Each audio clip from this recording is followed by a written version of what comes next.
Bonjour, bienvenue sur le Grand Banquet. Aujourd'hui, je vous propose un nouveau format de vidéo qui va s'appeler Focus sur. J'ai alors décidé de partir sur quelque chose que je connaissais bien, qui est le Japon. J'ai lu pas mal de mangas, j'habite au Japon et j'ai une licence de culture et civilisation japonaise, et donc du coup c'est quelque chose que je maîtrise pas mal, et je me suis dit que j'avais moins de chances de faire des bêtises, et après l'idée c'est de creuser un petit peu ensemble le sujet. Donc pas plus de présentation, aujourd'hui je vais vous parler du coup de Undercurrent de Tetsuya Toyoda. Alors Tetsuya Toyoda, c'est un peu le nouveau Taniguchi. Taniguchi malheureusement il est plus là, c'est lui qui avait fait Quartier Lointain. C'est un immense auteur de manga japonais qui manque beaucoup. Mais du coup Toyoda en fait il est vraiment comparé comme étant un peu plus moderne et peut-être qu'il se renouvelle un petit peu plus. Alors il fait aussi de la tranche de vie comme le faisait Taniguchi, avec un nouveau souffle, je dirais. Il a que 3 œuvres traduites en France, même peut-être que 3 œuvres tout pour au Japon, il me semble que oui, que sont Undercurrent, Coffee Time et Goggle. La tranche de vie, c'est vraiment un genre que j'apprécie énormément, qui me parle beaucoup. L'idée, en fait, tranche de vie, c'est souvent un terme utilisé pour les mangas japonais, pour les animés japonais, les films également. C'est s'arrêter sur un moment de vie de quelqu'un qui est pas forcément particulier, mais essayer d'en tirer toute la poésie, toute la richesse d'un moment de vie, tout simplement. Et du coup, pourquoi je vous parle d'Undercurrent? Parce que du coup, l'histoire, qu'est-ce que c'est? Ça va être une femme qui tient un onsen, qui sont des sources japonaises d'eau chaude, et on va découvrir son histoire. Elle les tenait avec son mari, qui a disparu, et du coup on va avoir une notion de quotidien, son quotidien à elle dans les bains avec les gens qui vont venir visiter ce bain, et la partie du coup personnelle où la tristesse qui s'installe avec le mari disparu, pourquoi, comment, avec une sorte de mystère autour. Alors la partie mystère, l'homme qui a disparu, etc., ça fonctionne assez bien. On a aussi la famille qui va intervenir là-dedans, et on va un petit peu voir les relations que peuvent avoir les Japonais en famille, tout simplement. Un peu leur rituel, leur manière de communiquer. Mais du coup, moi, ce dont j'avais envie de vous parler, ce sont les onsen, les bains d'eau chaude japonais.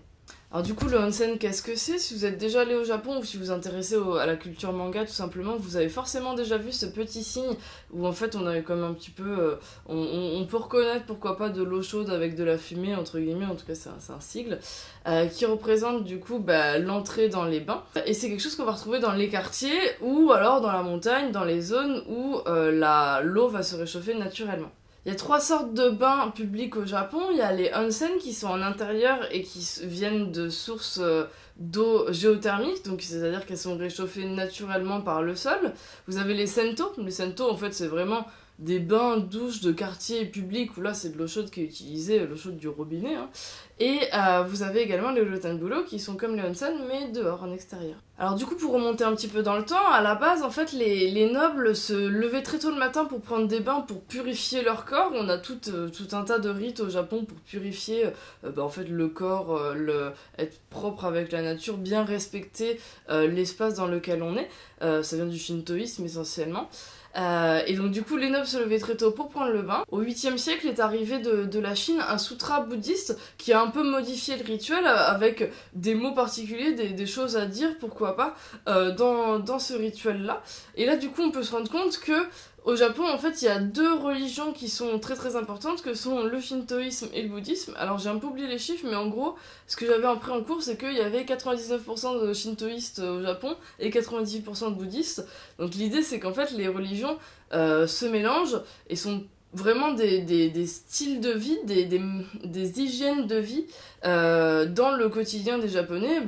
C'est aussi un petit peu une manière de respecter la nature, respecter l'autre, et c'est aussi pour ça qu'on peut se sentir très bien au Japon. Enfin en tout cas moi c'est mon cas. Donc très longtemps après, au début de l'ère Meiji en 1868, le pays s'ouvre. Il a été fermé pendant 200 ans et il s'ouvre avec les Hollandais et les Portugais. Et à ce moment-là, en fait, tout le monde se baignait ensemble. Avec l'ouverture à l'Occident, on va commencer à séparer les sexes. Donc avant, il y avait une mixité. Et maintenant, dans les onsen, dans les sento, c'est les femmes et les hommes d'un côté. Sachant que les Rotenburo, donc ceux qui sont en extérieur, sont très souvent mixtes. Du coup, après, comment ça se passe concrètement? C'est assez chouette en tant qu'occidental, je trouve, comme expérience. Moi, ma toute première, c'était à Tokyo il y a 7 ans. On est allé dans un petit onsen de quartier. pas loin de la Camina Limon à Asakusa. Et alors c'est assez étonnant, et puis du coup moi j'étais avec mon chéri à l'époque, et donc du coup on s'est retrouvés séparés. Et donc j'arrive dans cette grande pièce avec plein de casiers, alors ça ressemble pas toujours à ça, hein, je vais raconter plusieurs expériences. Il y avait une jeune femme qui était là, et après, donc c'est cette grande zone de casiers, et puis juste après, il y avait les bains.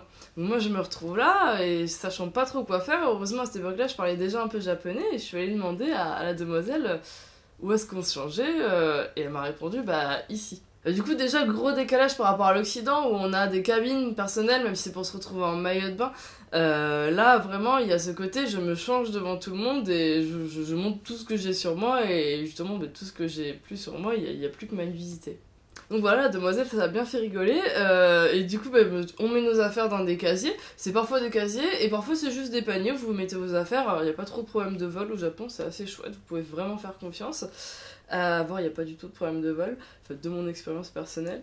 Et ensuite, vous allez rentrer dans les bains. Et alors là, vous avez des bains dans lesquels vous n'êtes pas censé rentrer. C'est une sorte de grosses baignoires, ça ressemble à des piscines, ça dépend. Vous rentrez pas tout de suite parce que la première chose à faire, c'est se laver. Pour vous laver, en fait, vous avez tout un tas de miroirs sur les côtés, avec des petits tabourets, des petites bassines et une petite paume de douche.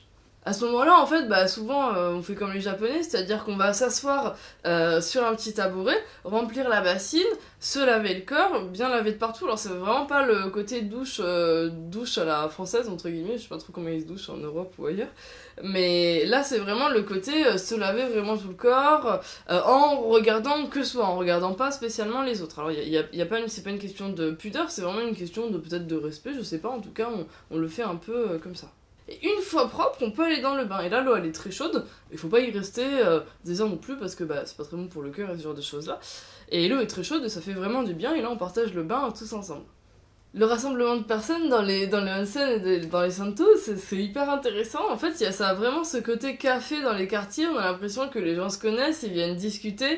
Il y en a certains, enfin moi du coup certaines, j'ai vu, qui se lavent l'une à côté de l'autre, qui discutent, pareil dans le bain. Et ça fait vraiment le petit regroupement de la journée où on va discuter avec les voisins sans aucune pudeur.